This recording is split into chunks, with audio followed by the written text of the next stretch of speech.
नमस्कार, अटेंशन में आपका स्वागत है और मैं हूं मनोज वर्मा। आम आदमी पार्टी मध्य प्रदेश में पैर जमाने की कोशिश कर रही है। दिल्ली के मुख्यमंत्री अरविंद केजरीवाल और पंजाब के मुख्यमंत्री भगवंत मान भोपाल में शक्ति प्रदर्शन करने वाले हैं। आम आदमी पार्टी को पहले गंभीरता से नहीं लिया गया, लेकिन अब वह स्थापित राजनीतिक दलों के लिए गंभीर चेतावनी है। खासकर कांग्रेस को जिस तरह आम आदमी पार्टी ने नुकसान पहुंचाया है, वो कांग्रेस के लिए गहन चिंता का विषय है। दिल्ली और पंजाब में आम आदमी पार्टी ने कांग्रेस का पत्ता साफ कर दिया है। गुजरात में आम आदमी पार्टी के कारण कांग्रेस का लगभग सफाया हो गया। मध्य प्रदेश में भी स्थानीय निकाय चुनाव में कांग्रेस को पार्षदों की 52 और महापौर की 1 सीट पर आम आदमी पार्टी के कारण नुकसान हुआ। अब विधानसभा चुनाव से पहले एक बार फिर केजरीवाल हुंकार भर रहे हैं। तो क्या आम आदमी पार्टी प्रदेश में तीसरी ताकत बनती नजर आ रही है? और आम आदमी पार्टी के बढ़ते प्रभाव से निपटने के लिए कांग्रेस भाजपा की क्या तैयारी है, ये जानेंगे, लेकिन पहले देखिए रिपोर्ट।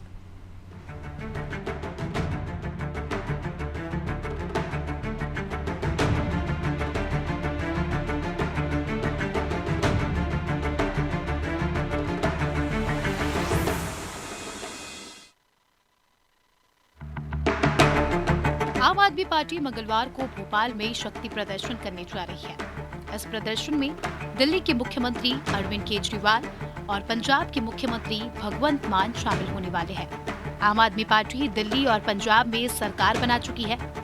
दोनों जगह आम आदमी पार्टी ने अपने विरोधियों को बहुत पीछे छोड़ दिया है, लेकिन मुख्य रूप से कांग्रेस को ही नुकसान पहुंचाया है। गुजरात में भी आम आदमी पार्टी लगभग 46 विधानसभा सीटों पर कांग्रेस को बुरी तरह नुकसान पहुंचा चुकी है और तीसरी ताकत भी बन चुकी है। गुजरात में आम आदमी पार्टी ने स्थानीय निकाय के चुनाव के माफर्द अपनी पकड़ बनाई है। इसी तरह मध्य प्रदेश में आम आदमी पार्टी सिंगरौली में महापौर का चुनाव जीत चुकी है। पार्टी के 17 पार्षद जीते हैं। 35 जगह पार्टी दूसरे नंबर पर रही है। ऐसे में ये कहा जा सकता है कि मध्य प्रदेश में आम आदमी पार्टी तीसरी ताकत बन सकती है। वहीं कुछ लोगों का ये भी कहना है कि आम आदमी पार्टी गोंडवाना गणतंत्र पार्टी जैसे दल कांग्रेस को नुकसान पहुंचा रहे हैं। हालांकि आम आदमी पार्टी ऐसा नहीं मानती। पार्टी के प्रवक्ता मोहम्मद आलम खान का कहना है कि हम मध्य प्रदेश में 2 दलीय लूट की परंपरा को खत्म करने जा रहे हैं।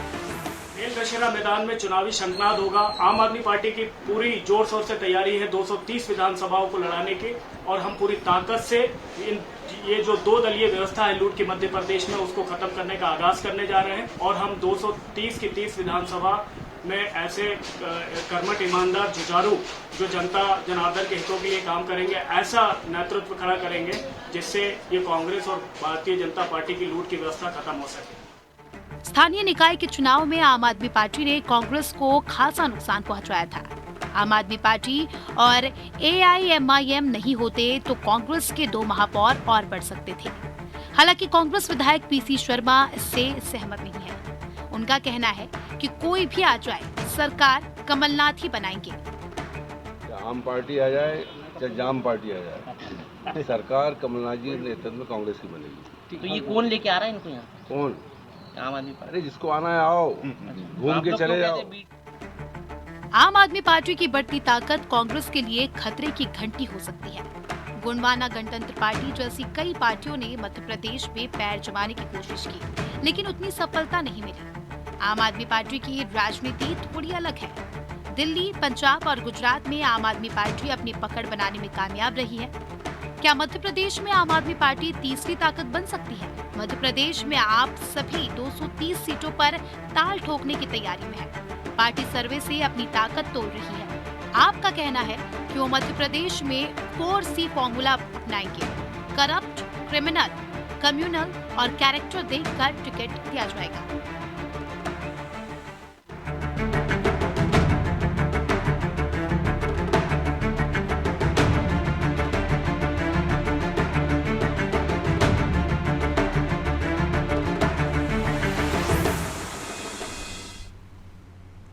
तो आखिरकार आम आदमी पार्टी की मध्य प्रदेश में रणनीति क्या रहने वाली है और किस पार्टी के लिए उसकी आमद खतरे की घंटी है, ये समझेंगे वरिष्ठ पत्रकार देवदत्त दुबे और हमारे सहयोगी ब्रजेश चौकसे के साथ। वो स्वागत है दुबे जी आपका अनादि टीवी में। अच्छा, चलिए अभी कुछ देवदत्त दुबे जी से हम बाद में पहुंचेंगे। तो ब्रजेश जी, सबसे पहले आप ही के पास, खतरा किसके लिए बढ़ा? क्योंकि मुझे लगता है कि चुनाव के बाद लगभग दोनों बड़ी पार्टियां पूछेंगी जरूर कि आप यहाँ आए किस लिए। निश्चित तौर पर मनोज जी, यदि हम आम आदमी पार्टी का अब तक का ट्रैक रिकॉर्ड देखें तो उससे अंदाज़ा लगा सकते हैं कि किसके लिए खतरा है। दिल्ली में सबसे बड़ा खतरा किसके लिए बनी, वो जग जाहिर है कि कांग्रेस का विकल्प बन गई वो। बिल्कुल। यदि वो पंजाब गई तो किसके लिए खतरा बनी, कांग्रेस का विकल्प बनी, कांग्रेस को सत्ता से बाहर करके सत्ता में आ गई। इसके बाद यदि वो गुजरात गई तो किसका विकल्प बनी। मुकाबला निश्चित तौर पर बीजेपी और कांग्रेस के बीच होता था, लेकिन वहाँ त्रिकोणीय मुकाबला हो गया और एक तरह से कांग्रेस को उसने पीछे धकेल दिया। तो वहाँ भी वो विकल्प बनती हुई दिख रही है कांग्रेस का, और उसका फायदा हमने देखा कि बीजेपी को कितनी जोरदार तरीके से हुआ कि वहाँ पे गुजरात में उनने बड़ी 80% से ज़्यादा सीटें जीत ली। तो इसके पीछे आम आदमी पार्टी है। तो निश्चित तौर पर यदि मध्य प्रदेश में आती है उसी ताकत से आती है जिस ताकत से वो पंजाब में गई थी, जिस ताकत से वो गुजरात में गई थी और जिस ताकत से वो जाने की बात छत्तीसगढ़ में और मध्य प्रदेश में कर रही है और राजस्थान में कर रही। तो निश्चित तौर पर यदि वो पूरी ताकत के साथ आई, उसी तरह से जोश से यहाँ लड़ी, तो वो कांग्रेस के लिए ज़्यादा खतरा है बीजेपी की तुलना में। आम आदमी पार्टी के आने से मुझे लगता है बीजेपी को फ़ायदा होता है और उसका जो नाराज़ वोट है, जो कोर वोट है, वो घर बैठ जाता है, और जो कांग्रेस का वोट है, जिस पर कांग्रेस का अविश्वास हो गया कांग्रेस पर उसको, और जो कांग्रेस को वोट नहीं देना चाहता है, वो आम आदमी पार्टी की तरफ चला जाता है। हमने देखा कि भाजपा जिस तरह से मध्य प्रदेश में उमा भारती ने संगठन बनाया तो बीजेपी की अच्छी जीत हुई थी। बिल्कुल, 2008 का चुनाव की बात है ये। बीजेपी का जो नाराज वोट था वो भाजपा में चला गया था, और कांग्रेस का वोट मुझे लगता है कि वो भी बहुत हद तक भाजपा में गया था, जिसका फायदा बीजेपी को मिल गया था। बिल्कुल। तो कांग्रेस का जो एक vote bank, core vote bank माना जाता था, उसी वोट बैंक पर हम देख रहे हैं कि सेंध लगाते दिख रहे हैं। चाहे वो आम आदमी की बात करते हों तो आम आदमी में सबसे ज़्यादा उस वोट बैंक पर सेंध लगाई उन्होंने। चाहे हम देखते हैं कि दिल्ली की बात करें या पंजाब की बात करें तो गरीब तबके पर फोकस किया है आम आदमी पार्टी ने। ये किसका वोट बैंक रहा है? ये कांग्रेस का वोट बैंक रहा है जो खिसक कर बीजेपी के पास आया। अब जो बचा खुचा वोट बैंक है, मुझे लगता है वो भी भरोसा खो देता है। और अल्पसंख्यक समुदाय, जिस तरह से कांग्रेस की ढुलमुल नीति रहती है कि वो सॉफ्ट हिंदुत्व की तरफ बढ़ती है, तो उसकी वजह से एक वर्ग ऐसा है कि ये भी आम आदमी पार्टी की तरफ झुकाव दिखता है। उसके पास भी एक विकल्प नजर आ रहा है। विकल्प, जो विकल्प कांग्रेस के रूप में था, अभी कोई विकल्प नहीं था मध्य प्रदेश में। यदि हमने देखा बसपा ने भी यहाँ कोशिश की, समाजवादी पार्टी ने भी कोशिश की, लेकिन उस तरीके से नहीं की जिस तरीके से उनको करना चाहिए। गोंडवाना गणतंत्र पार्टी भी उठी तो वो एक वर्ग विशेष की पार्टी बनकर रह गई थी, आदिवासियों की पार्टी, क्षेत्र विशेष तक उसका प्रभाव था। और उसका प्रभाव था। लेकिन यदि आम आदमी पार्टी आती है, वो मध्य प्रदेश में, वो पूरे प्रदेश में यदि लड़ती है चुनाव, जिस तरह से वो कह रहे हैं कि सर्वे करा लिया हमने एक, और 230 सीटों पर चुनाव लड़ेंगे, तो निश्चित तौर पर जिस तरह से सिंगरौली में उनको सफलता मिली है, यदि वो उसी ढर्रे पर चले मनोज जी, तो वो निश्चित तौर पर कांग्रेस को ज्यादा नुकसान पहुंचाएंगे। ग्वालियर का भी जिक्र करना जरूरी है क्योंकि 50,000 वोट आम आदमी पार्टी की महापौर प्रत्याशी को मिले थे।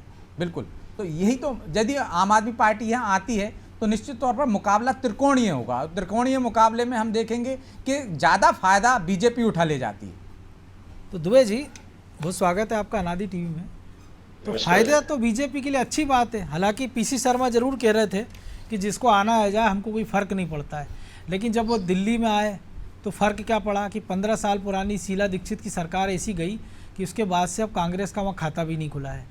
पंजाब में वो गई तो फ़र्क ऐसा पड़ा कि कांग्रेस उस आंधी में जो उनके मुख्यमंत्री थे और 2 जगह से चुनाव लड़ रहे थे चन्नी, वो चुनाव हार गए थे।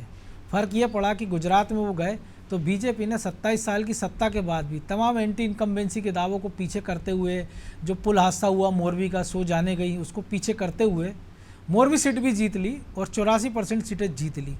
मध्य प्रदेश में वो आए तो सिंगरौली में महापौर बना ले जाते हैं।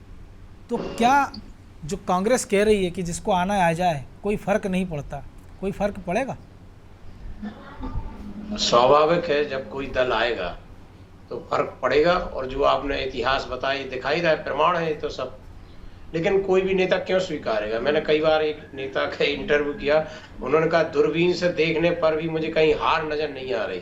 वो दूरबीन से देख के बता रहे थे, वो पता चली वो सत्ता से बाहर हो गए। तो ये तो नेताओं के बयान है। खुद का बता रहे थे कि शायद दूरबीन से देखोगे तब भी हम नजर नहीं आएंगे। तो अभी तो ये आम आदमी पार्टी है जो एक टिड्डी दल की तरह है, जहां जाती है पूरी तरह से बिल्कुल फैल जाती है, एकदम से चुनावी माहौल में आती है और अपना काम कर जाती है। ये कई राज्यों थोड़ा सा अंतर है बस, क्योंकि टिड्डियों का प्रजनन का एक काल होता है हाँ, इनका चुनावी काल होता है, आप ऐसा समझो, ये चुनावी काल में ही प्रजनन चमकते हैं, उभरते हैं, जो भी आपका पैदा होते हैं। और एक जो सबसे बड़ा सिनेरियो लेकिन बना टिड्डी है दल नष्ट करने के लिए भी आते हैं, वो फसलों को नष्ट करते हैं, ये किसकी फसल नष्ट करेंगे, ये भी बड़ी बात है। वो भी छोटी मोटी नहीं करते, जो मैंने उदाहरण दिया कि गुजरात है, पंजाब है, दिल्ली है, वो पूरा जहाँ बैठते हैं पूरा साफ करके जाते हैं। फिर वो बस थोड़ा सा अन्य राज्यों की बजाय मध्य प्रदेश की पृष्ठभूमि थोड़ी अलग है। अन्य राज्यों में कांग्रेस और भाजपा के अलावा अन्य दल विकल्प के रूप में बनते रहे, इसलिए आप भी बन जाती है। लेकिन मध्य प्रदेश में अभी तक जो तीसरे विकल्प में जितनी कोशिशें हुई वो सब असफल रही, चाहे वो अर्जुन सिंह ने की हो, माधवराव ने की हो, उमा भारती ने की हो, या बसपा सपा, कोई की सफल नहीं हो पाई। अभी 2 दलीय व्यवस्था यहाँ चल रही है। लेकिन जिस तरह से सत्ता विरोधी वोटों का उन्होंने ध्रुवीकरण नगरीय निकाय चुनाव में किया, चाहे सिंगरौली में किया और ग्वालियर में भी अच्छे वोट पाए और करीबन 100-125 पार्षद वो जिता ले गए हैं पूरे प्रदेश में, तो जो उससे नुकसान वो खुद कर पाएंगे कितना ये तो अनिश्चय है। लेकिन नुकसान जो सत्ता विरोधी वोट जो कांग्रेस के खाते में जाना, जैसे अभी चौकसी जी बता रहे थे, 2008 में यदि जनशक्ति पार्टी नहीं होती तो शायद कांग्रेस आ जाती, लेकिन जो सत्ता विरोधी वोट है, जो रुझान जो था वो बट गया, जनशक्ति में चला गया और कांग्रेस रह गई। और कमोबेश 2003 की तरह बम्पर जीत बीजेपी को मिली। बिल्कुल 150 से ज्यादा सीटें जीती थी, शायद 156 के आसपास। तो ये जो गणित होते हैं बहुत सारे, मैंने एक पार्षद के चुनाव में देखा कि उसको कोई नहीं चाह रहा था, मोहल्ले के और इवन घर के लोग भी नाराज थे कि क्यों चुनाव लड़ रहा। लेकिन जब वहां 6 लोग प्रत्याशी खड़े हो गए तो मात्र वो 12% वोट लेके पार्षद जीत गया। क्या विरोधी वोट बट गए, जो सब उसको गाली दे रहे थे, वो 100, 200, 300 वोट ले गए और उसकी 250 वोट में जीत हो गई। तो ये चुनावी गणित जो किस तरह से फिट होते हैं कई बार, तो अभी तो ये हवा बनानी पड़ेगी आप पार्टी को, और दूसरा ये विकल्प बताना पड़ेगा कि भाजपा को जो लोगों को हटाना चाहते वो हम ही हैं। तो यदि ये कर लिया उन्होंने तो कांग्रेस को बहुत नुकसान हो जाएगा, विरोधी वोट आप में चले जाए। लेकिन कैडर अभी नहीं है यहाँ, बहुत सारे अभी समीकरण बनेंगे बिगड़ेंगे। लेकिन ये बात तो हमने देखा वहाँ भी उठती रही थी कि पंजाब में कैडर नहीं है, हमने देखा बोले गुजरात में कैडर नहीं है, लेकिन इतना वो भी नहीं है ना यहाँ अभी जिस तरह का माहौल चाहिए उनके लिए। क्योंकि देखो आज कांग्रेस ने एक शक्ति प्रदर्शन बड़े दिनों बाद किया है, जिसमें वो दिखा रहे हैं कि हम ही संघर्ष करेंगे, मध्य प्रदेश में हम ही सरकार लाएंगे। और कमलनाथ जिस तरीके से लगातार प्रतिबद्धता जाहिर कर रहे हैं, तो अभी भ्रम नहीं बना है, अभी यही भ्रम है। अभी जो सर्वे रिपोर्टें आ रही, कल परसों लीडिंग अखबार में भी यही था कि सत्ताधारी दल की बजाय कांग्रेस को ज्यादा सीटें मिल रही। तो अभी तो थोड़ा ध्रुवीकरण हो, ये मथानी चल रही है, मथने दो थोड़ा। मुझे लगता है कि 1-2 महीने बाद और धीरे स्पष्ट होगी कि ध्रुवीकरण किस दिशा की ओर बढ़ रहा है। क्योंकि बड़ा अजीब है मध्य प्रदेश का, एक कोई पूरा प्रदेश का एक सा वातावरण नहीं है। चंबल कुछ है, बिंद कुछ है, मालवा कुछ है, बुंदेलखंड कुछ है, महाकौशल कुछ है, अलग अलग कहानियां हैं। ये तो बड़ा अभी तो दुबे जी मौसम शुरू हुआ है ना, जब पूरी बारिश आएगी, पूरा पीक पर आएगा मौसम, तब पता चलेगा ना। और दूसरा ब्रजेश जी, माहौल की शुरुआत के लिए तो शायद केजरीवाल भगवंत मान आ रहे हैं, क्योंकि हमने देखा पिछले दिनों छत्तीसगढ़ थे, जितनी सारी लोक लुभावन घोषणाएं उन्होंने की। और दूसरा जो 4C कॉन्सेप्ट पर वो आ रहे हैं कि टिकट के वितरण के लिए जो उन्होंने एक फार्मूला बनाया है, तो शायद मनीष सिसोदिया, सत्येंद्र जैन जैसे जो विवाद हैं उसकी परछाई से वो निकलने का प्रयास है। क्योंकि 4C में उन्होंने बिल्कुल कि करप्ट आदमी नहीं हो, कम्युनल आदमी नहीं चाहिए उनको, कैरेक्टर लूज आदमी भी नहीं चाहिए। निश्चित तौर पर मनोज जी, वो जो फार्मूले लेकर चल रहे हैं इसमें कोई नया नहीं है, ये फार्मूला वो शुरू से ही लेकर चल रहे हैं और उस फार्मूले पर अमल करने की कोशिश कर रहे हैं। लेकिन उसी फार्मूले को पंचर करते हुए हम देख रहे हैं कि किस तरह से ईडी, सीबीआई उन पर कार्रवाई कर रही है। तो फार्मूले पर पंचर करने की एक कोशिश है ना, जिस थीम पर आम आदमी पार्टी का खड़ा हुआ, जिस पिलर पर वो खड़ी थी, उस पिलर को ही कमज़ोर करने की कोशिश की जा रही है, या कह रहे हैं कि वो कमज़ोर निकला।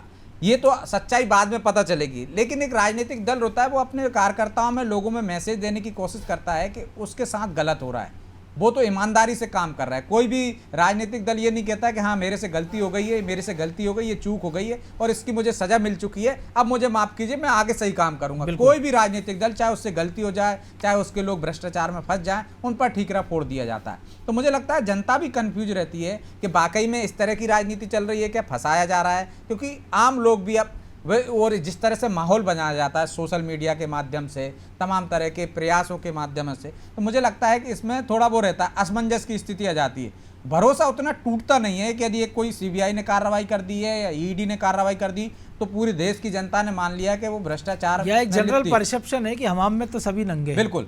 तो आप ये देखती है जनता कि कौन बेहतर है और खुद से जुड़ी हुई योजनाओं पर विचार करती है कि कौन उनको बेहतर दे सकता है, किसने बेहतर दिया है। तो जिस फार्मूले पर आती है आम आदमी पार्टी, मुफ्त की बिजली की बात उन्होंने की, छत्तीसगढ़ में भी की, उन्होंने अच्छी एजुकेशन की बात की, दिल्ली का मॉडल हमने देखा, पंजाब में भी रखा उन्होंने, गुजरात में भी रखा, छत्तीसगढ़ में भी वो कहकर आए और मध्य प्रदेश में भी वही बात लगभग वो कहते हुए दिखेंगे। और ये बात तो भगवत उन्होंने मान भी गुजरात में भी कही थी, हिमाचल में भी कही थी और उत्तराखंड में भी कही थी। निश्चित तौर पर कही थी, लेकिन कुछ लोगों ने उस पर भरोसा किया है। हमने पंजाब में देखा कि जब पहली बार वो गए दिल्ली मॉडल लेकर तो एक बार में ही किसी ने भरोसा नहीं किया, लेकिन 4 सांसद उनके आए थे, 4 सांसद आए थे। तो भरोसा एकदम हासिल नहीं होता मनोज जी। जब आप किसी से संपर्क में रहोगे, लगातार रहोगे, आपको परखेंगे, नगर निगम में आप बने हुए, 100 से ज़्यादा आपके पार्षद बने, उनके कामकाज का आकलन किया जाएगा तो धीरे धीरे उसका बढ़ाव होगा, तब जाकर भरोसा होगा। तो निश्चित तौर पर आम आदमी पार्टी जो कल आ रहे हैं, अरविंद केजरीवाल जो उनके प्रमुख हैं और दिल्ली के सीएम हैं, उनके साथ भगवत मान आ रहे हैं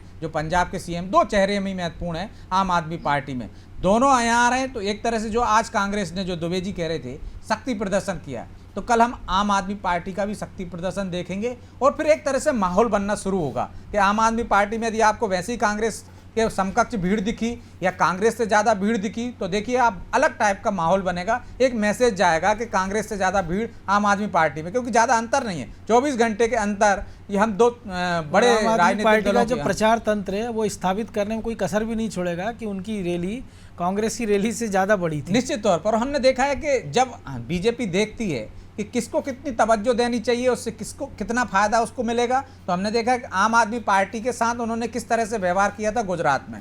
तो अभी तो माहौल बनना शुरू हुआ है दुबे जी, और माहौल जब पूरा बनेगा तब देखेंगे कि बीजेपी टारगेट आम आदमी पार्टी पे करती है या कांग्रेस पे सीधा अटैक करती है और किस तरह से फायदा उठा ले जाती है। तो रणनीति जो बनेगी अब माहौल बनने के बाद बनेगी, और कल हम देखेंगे कि आम आदमी पार्टी किस तैयारियों के साथ आ रही है, मध्य प्रदेश में कौन कौन से वादे करके जाएगी, किस पर हमले करेगी, ये तमाम चीज़ें रहेंगी माहौल बनाने में किस तरह का असर करती हैं।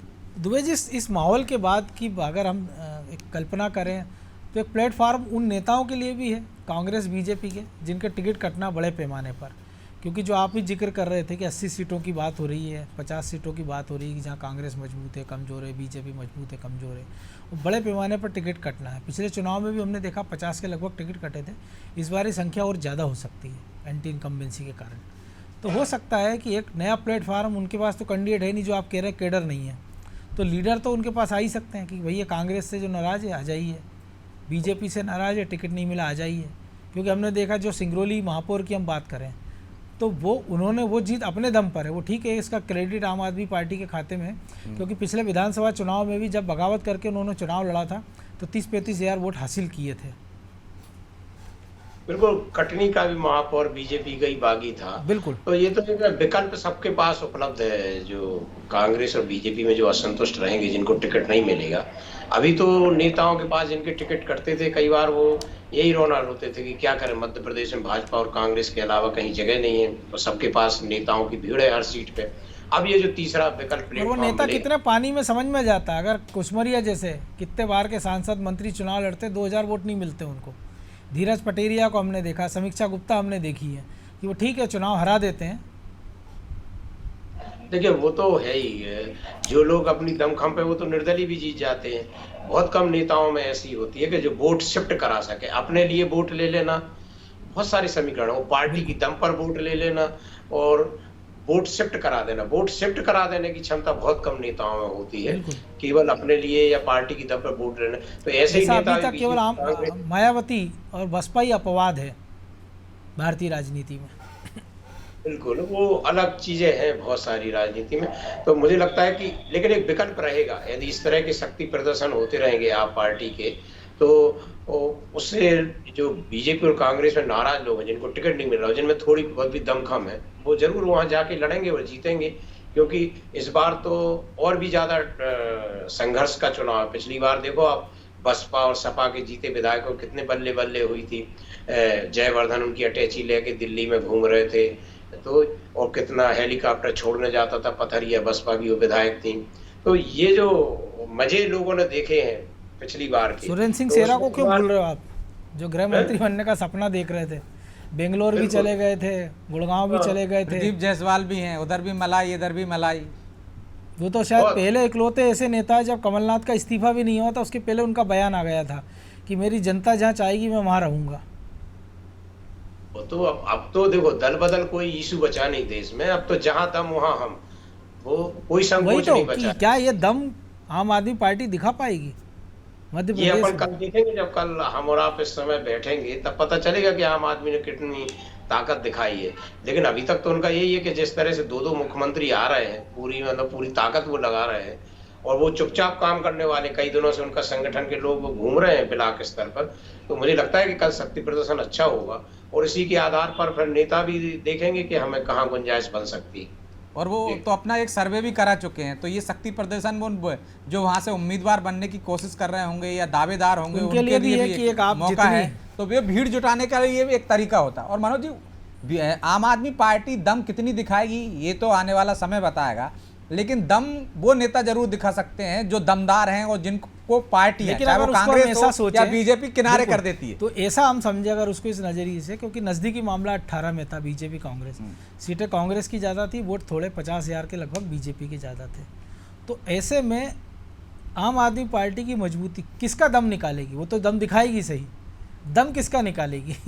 देखिए मनोज जी, दम तो निकालती अभी तक जो दिख रही है वो दम निकालती दिखती है कांग्रेस की, और जो कांग्रेस पुराना में रिकॉर्ड रहा जो है, पुराना और हम रिकॉर्ड है। और मुझे लगता नहीं है कि मध्य प्रदेश में जिस तरह से फार्मूले लेकर बीजेपी आ रही है, तो बहुत सारे नेताओं को, जो दमदार नेता हैं, जो नाराज हो सकते हैं, जो सिंधिया खेमे के बीजेपी में आने की वजह से जिनको लगता है कि उनका राजनीतिक भविष्य खतरे में पड़ गया है, उनके लिए एक आम आदमी पार्टी भी मौका बन सकती है। तो हम ये कह सकते हैं कि मध्य प्रदेश में जो अभी तक उसका ट्रैक रिकॉर्ड रहा है आम आदमी पार्टी का, वो कहीं ना कहीं खतरा या नुकसान तो कुछ हद तक बीजेपी को भी पहुंचा सकता है, क्योंकि वहां पर सिर फुटक बल की स्थिति ज़्यादा दिख रही है। यदि जिन लोगों को लिए लेकर आए हैं सिंधिया जी, यदि उनको टिकट नहीं मिलता है, यदि वो कांग्रेस में नहीं जा पाते हैं या कांग्रेस उनको नहीं लेती है, तो उनके पास एक तीसरा विकल्प भी है आम आदमी पार्टी के रूप में। और यदि बीजेपी उनकी जगह जो आए हैं उनकी जगह अपने लोगों को टिकट नहीं देती, तो उनके पास भी हमने विकल्प है। हमने देखा कांग्रेस विकल्प के रूप में गई है ना, ग्वालियर आप उसका सबसे बड़ा उदाहरण है। तो यदि वो कांग्रेस में समाहित नहीं हो पाते हैं या कांग्रेस से उनकी विचारधारा नहीं मिल पाती या उनको वहाँ लगता है